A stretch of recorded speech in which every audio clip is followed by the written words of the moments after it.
Bonjour à toutes et à tous, bienvenue sur la chaîne Melrasso TV. Aujourd'hui, nouvelle vidéo, une présentation d'une Mercedes CLA. Avant de rentrer dans le vif du sujet, nous allons vous présenter dans un premier temps le constructeur de cette voiture. Donc il s'agit du constructeur Mercedes, qui est un constructeur allemand, fondé en 1926 par Paul Daimler, Karl Benz et Emil Jelinek Mercedes. Avant toute chose, petit historique de ces modèles qui sont des modèles CLA. Il y a donc deux générations. La première génération, il y a la première phase, donc Mercedes-Benz classe CLA 117, qui est dérivée de la AW 176, produite de 2013 à 2016.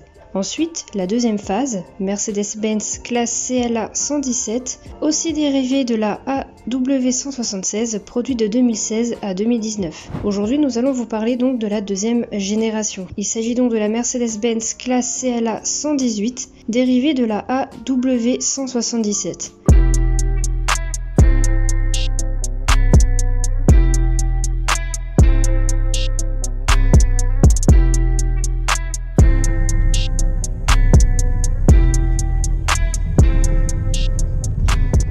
Généralement, ces voitures sont considérées comme luxueuses.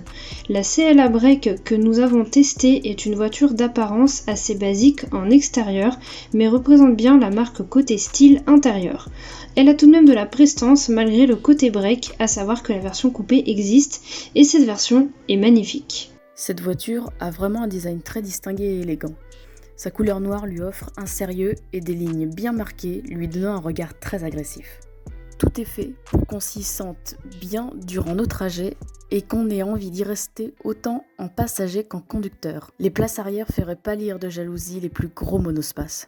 Elle a été produite en 2019, elle a été présentée au Consumer Electronics Show de Las Vegas et est donc toujours produite jusqu'à aujourd'hui pour le moment. Il s'agit d'un shooting brake. Donc cette voiture a 5 portes, 5 places. Sa longueur fait 4688 mm, une largeur de 1920 mm, une hauteur de 1442 mm. Son coffre a un volume de 505 litres et son prix de vente est de 36 850 €. Elle a un type de châssis qui est adaptatif et son type de direction est à crémaillère. Une voiture assez imposante en longueur, oui. Mais nous n'avons pas ce ressenti en conduite. Cette sensation de pouvoir passer partout est très amusante. La disposition de son écran et des options en découlant permet un contrôle très agréable. Niveau performance, le véhicule reste assez lourd, donc peine à se lancer. En revanche, une fois que c'est fait, la CLA file à toute vitesse. Une voiture digne d'une personnalité politique. Pour ma part, je préfère la rusticité d'un petit SUV. Elle est certes confortable à conduire, mais elle reste trop longue, trop luxueuse et trop chère pour aller dans la boue. Cela reste une très bonne expérience et opportunité d'avoir pu monter à son bord.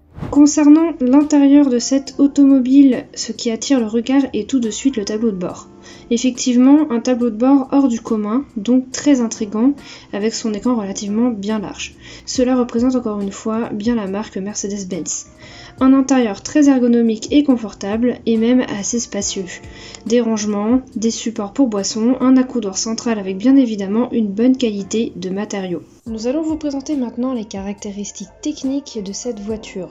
Donc, elle a une motorisation à essence. Sur la carte grise, sa puissance fiscale est de 8 chevaux. Elle a une motorisation aussi, un moteur de 4 cylindres avec une cylindrée de 1332 cm3. Sa puissance est de 163 chevaux au régime de 5500 tours par minute, avec un couple de 250 Nm au régime de 1620 tours par minute. Elle atteint une vitesse maximum de 226 km/h et de 0 à 100 km/h en 8,4 secondes. Elle a une boîte de vitesse automatique à 7 rapports. Pour information, celle que nous avons testée est une hybride. Au niveau de la consommation, sa consommation mixte est de 5,28 litres par 100 km et sa consommation en dioxyde de carbone est de 118 grammes par 100 km. Une conduite plutôt agréable à bord de ce véhicule hybride. En dessous des 50 km/h, l'électrique se met automatiquement en route et au-delà des 50 km/h, la combustion se met en marche tout seul. La voiture est assez nerveuse quoique ne démarre pas non plus au quart de tour. Différents modes de conduite sont disponibles. En mode sport, évidemment, le côté hybride est plus fonctionnel, donc la voiture consomme beaucoup plus. Très agréablement surprise de cette voiture et à la fois très déçue de ne pas avoir eu une version coupée. Le côté break gâche un peu la beauté de ce véhicule malgré le logo Mercedes très prenant. En revanche, la conduite me manque déjà du pur confort.